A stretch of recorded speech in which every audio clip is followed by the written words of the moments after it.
ہمارا نظریہ کہاں ہے، وہ ہماری جمہوریت کہاں ہے؟ ورنہ اگر یہاں جمہوریت ہوتی اسپیکر صاحب تو میں آپ سے پوچھنا چاہتا ہوں کہ کیوں ہمارے شہروں میں ہمارے بچے گندگی کے ڈھیر میں رزق تلاش کرنے پر مجبور ہے؟ کیوں کچھ بڑوں کے کتے روز مکھن کھاتے ہیں؟ کیوں لوگ خودکشی کرنے پر مجبور ہے؟ میں خود اسی طبقے سے تعلق رکھتا ہوں کہ اسکول سے اس لیے نکالا گیا تھا کہ میرے ساتھ بستہ نہیں تھا۔ کالج کے زمانے میں جب میرے دوست مری اور ابٹاباد سیر کے لیے جاتے تھے تو میں مزدوری کرنے کے لیے جاتا تھا۔ آج اس ایوانی بالا میں موجود ہوں، ہر رات میرے ساتھ یہ فکر ہے کہ وہ کون سا نظام، وہ کون سا طریقہ اپنایا جائے۔ ظاہر ہے میرے یہ خواب آپ لوگوں کے تعاون کے بغیر مکمل نہیں ہو سکتے۔ جناب اسپیکر، ایک مضبوط پاکستان کے لیے وسائل کا منصفانہ تقسیم کرے، ایک مضبوط پاکستان کے لیے آئین کے بالادستی قائم کرے۔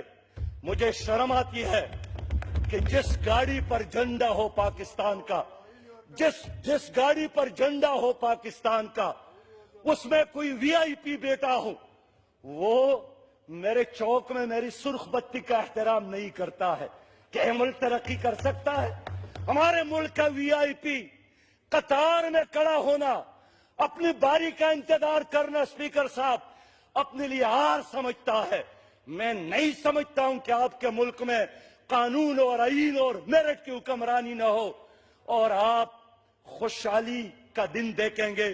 میں اتنا ہی کافی سمجھتا ہوں اور امید رکھتا ہوں آپ سے، میں امید رکھتا ہوں آپ سے، میرے آخری بات بھی سنیں کہ آپ اور یہاں جتنے بھی لوگ ہیں، میں دل سے بات کرتا ہوں کہ جس اللہ نے پاکستان بنایا ہے اس اللہ کا نظام لاؤ، میرے مرضی کا نہیں۔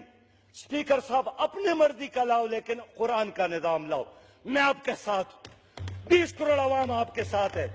آپ نے جس علامہ اقبال کو سمجھا ہے، کیا انہوں نے آپ سے نہیں کہا تھا کہ آشنا اپنی حقیقت سے ہو دہقان ذرا، دانہ تو، کیتی بھی تو، باران بھی تو، حاصل بھی تو، آہ کس کی جستجو آوارہ رکھتی ہے تجھے، راہ تو، رہرو بھی تو، رہبر بھی تو، منزل بھی تو، وائی نادانی کی تو محتاج ساقی ہو گیا، وائی نادانی کی تو محتاج ساقی ہو گیا۔ شعلہ بن کر پونک دے خاشاک غیر اللہ کو، خوف باطل کیوں ہو، خود غارت گرے باطل بھی تو۔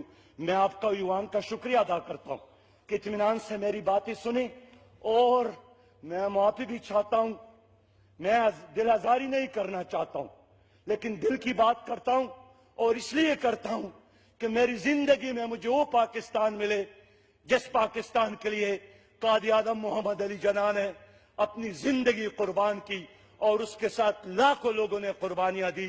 والسلام علیکم۔